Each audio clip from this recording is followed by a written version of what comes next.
이재명 대표는 무능 호소인 변명이 부끄럽지 않습니까?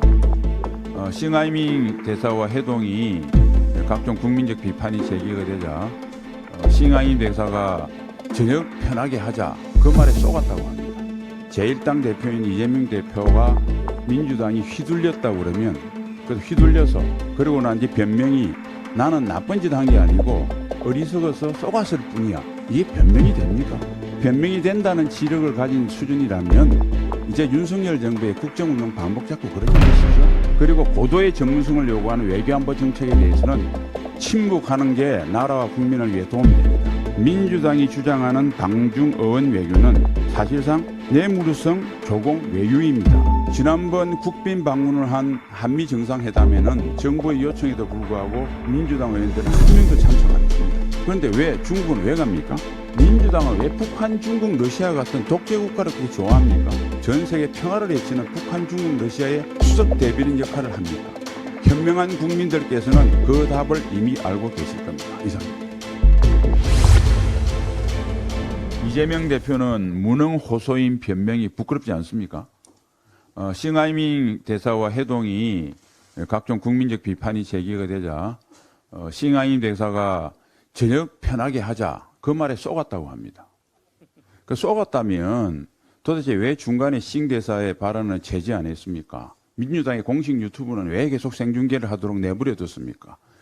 권칠성 수석 대변인은 착한 학생처럼 받아 적기까지 했습니까? 이재명 대표는 사후에라도 싱 대사의 발언에 문제점을 제기해야 되는데 그에 동조하고 공동 운운까지 했습니다. 중국의 국장급 외교관 한 명에게 제1당 대표인 이재명 대표가 민주당이 휘둘렸다고 그러면 그래서 휘둘려서 그러고 난 뒤 변명이 나는 나쁜 짓 한 게 아니고 어리석어서 쏘갔을 뿐이야. 이게 변명이 됩니까? 그 정도 이게 변명이 된다는 지력을 가진 수준이라면 이제 윤석열 정부의 국정운영 반복 자꾸 그러지 마십시오. 그리고 고도의 전문성을 요구하는 외교안보 정책에 대해서는 침묵하는 게 나라와 국민을 위해 도움됩니다. 그 다음에 아까 사무총장님께서도 말씀하셨지만 민주당이 주장하는 방중 어원 외교는 사실상 뇌물성 조공 외유입니다. 시기적으로 매우 부적절했고요. 두 번째, 지난번 국빈 방문을 한 한미 정상회담에는 정부의 요청에도 불구하고 민주당 의원들은 한 명도 참석 안 했습니다. 그런데 왜 중국은 왜 갑니까? 그 다음에 의원 외교라고 하면 일정도 나와야 되고요. 격에 맞는 사람하고 만나야 됩니다. 그리고 사진 주제가 정해져야 되고요. 끝나고 나면 어떤 결과가 바로 나와야 됩니다. 나온 게 있습니까? 경제를 한답시고 갔던 1차 사절단은 차얼학회라고 하는 공작헌과 함께 중국의 통일전선 전술의 공작기구에 가서 방문을 했습니다. 그거 왜 갔습니까? 두 번째가는 문화사절단은 티베트 갔습니다. 티베트이 어떤 곳입니까? 중국이 티베트의 자주 독립을 진압하기 위해서 거의 100만을 죽인 것으로 알려져 있습니다. 거기에 가서 또 격에나 맞는 사람 만났으면 말을 안 합니다.